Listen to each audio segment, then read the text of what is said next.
दोन दृश्य आपण पाहतोय, दोन महत्त्वाची दृश्य आहेत। एकीकडे भाजपने ज्या उमेदवारांची चर्चा आपण इतक्या दिवसांपासून ऐकत होतो ते उमेदवार उपस्थित असल्याचं आपण पाहू शकतोय। विनोद तावडे आहेत, रामदास आठवले आहेत। तावडेंनी उमेदवारी अर्ज भरलेला आहे। मुख्यमंत्री देवेंद्र फडणवीस यांच्या उपस्थितीत हे अर्ज दाखल करण्यात येत आहेत। तर दुसरीकडे मविया नेत्यांकडून शरद पवारांचा उमेदवारी अर्ज भरला जातो। राज्यसभेसाठी उमेदवारी अर्ज दाखल करण्याची प्रक्रिया सुरू झालेली आहे। आपण पाहू शकतोय दोन महत्त्वाची दृश्य। मुख्यमंत्री देवेंद्र फडणवीस स्वतः या ठिकाणी उपस्थित आहेत। विनोद तावडे यांनी उमेदवारी अर्ज भरलेला आहे। शरद पवारांनी देखील आपला उमेदवारी अर्ज भरलेला आहे। राज्यसभेसाठी उमेदवारी अर्ज दाखल करण्याची प्रक्रिया सुरू झालेली आहे। देवेंद्र फडणवीस स्वतः या ठिकाणी उपस्थित आहेत। भाजपकडून ज्या नावांची चर्चा आजवर आपण ऐकलेली आहे, विनोद तावडे म्हणा किंवा रामदास आठवले, त्यासोबत इतर दोन नावं आहेत। हे उमेदवार सध्या ते पोहोचलेले आपण पाहतोय। मुख्यमंत्री देवेंद्र फडणवीस इथे उपस्थित आहेत। त्याचसोबत शिवसेना आपले दोन उमेदवार देणार का याकडे देखील उत्सुकता लागलेली आहे, कारण शरद पवार यांच्यासाठी ही निवडणूक सोपी ठरू नये किंवा बिनविरोध होऊ नये यासाठी एकनाथ शिंदे प्रयत्न करत असल्याचं देखील बोललं गेलं होतं। त्यामुळे एकनाथ शिंदे आपले दोन उमेदवार देणार असं देखील आपण थोड्याच वेळापूर्वी पाहिलेलं आहे। आणि त्याचनुसार आता एकनाथ शिंदे आपल्या कोणत्या उमेदवारांना पुढे आणणार ते पाहणं देखील तितकंच महत्त्वाचं आहे। सध्याची मोठी बातमी म्हणजे विनोद तावडेंनी आपला उमेदवारी अर्ज भरलेला आहे। मुख्यमंत्री देवेंद्र फडणवीस यांची देखील उपस्थिती या ठिकाणी आहे। राज्यसभेसाठी उमेदवारी अर्ज दाखल करण्यात येत आहे। ज्या नावांची आपण चर्चा पाहिलेली आहे, ऐकलेली आहे, ते उमेदवार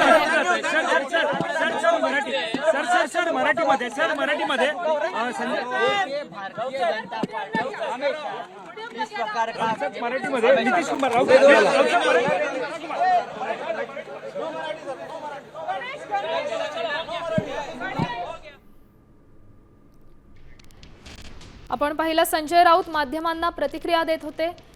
शरद पवारांनी उमेदवारी अर्ज भरलेला आहे।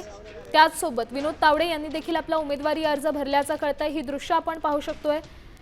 महायुतीच्या नेत्यांची ही दृश्य आहेत। प्रदेशाध्यक्ष रवींद्र चव्हाण इथे या ठिकाणी बसलेले आहेत। आशिष शेलार आहेत, उमेदवार विनोद तावडे आहेत।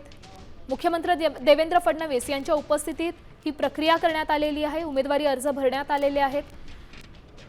महायुतीच्या नेत्यांची ही दृश्य। रामदास आठवले हे देखील या ठिकाणी उपस्थित असल्याचं आपण पाहू शकतोय।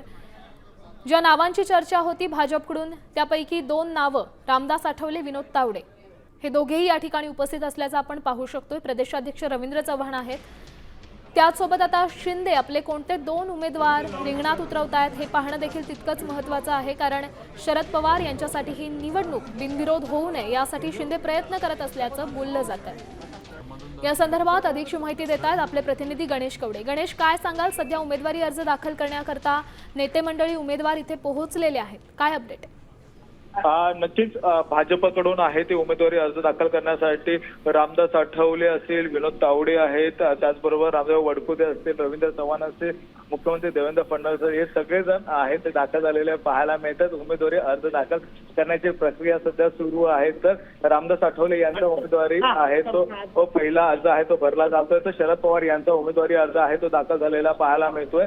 मात्र अद्यापही एकनाथ शिंदे यांच्या शिवसेनेकडून नेमका कुणाचा उमेदवारी अर्ज भरला जाईल या कायम सस्पेन्स आहे तो ठेवलेला पाहायला मिळतोय, कारण की ज्योती वाघमारे, राहुल शेवाळे या दोघांची नावं सध्या चर्चेत आहे। त्यामुळे नेमकं आता कोण येऊन उमेदवारी अर्ज दाखल करतं हे देखील बघणं गरजेचं आहे। तर दुसरीकडे शरद पवारांचा अर्ज दाखल झाल्यानंतरून आता पार्थ पवार हे देखील आहे ते थोड्या वेळामध्ये आहे ते उमेदवारी अर्ज भरतील। त्यामुळे राज्यसभेवर आजोबा आणि नातू एकाच वेळेत आहे ते राज्यसभेवर जातील असं सध्याचं चित्र आहे। मात्र जर एकनाथ शिंदे यांच्या शिवसेनेकडून दोन उमेदवारी अर्ज भरले तर बिनविरोध होणार नाही हे सध्याचं चित्र पाहायला मिळत आहे। नक्कीच धन्यवाद तुम्ही दिलेल्या या सविस्तर अपडेटसाठी।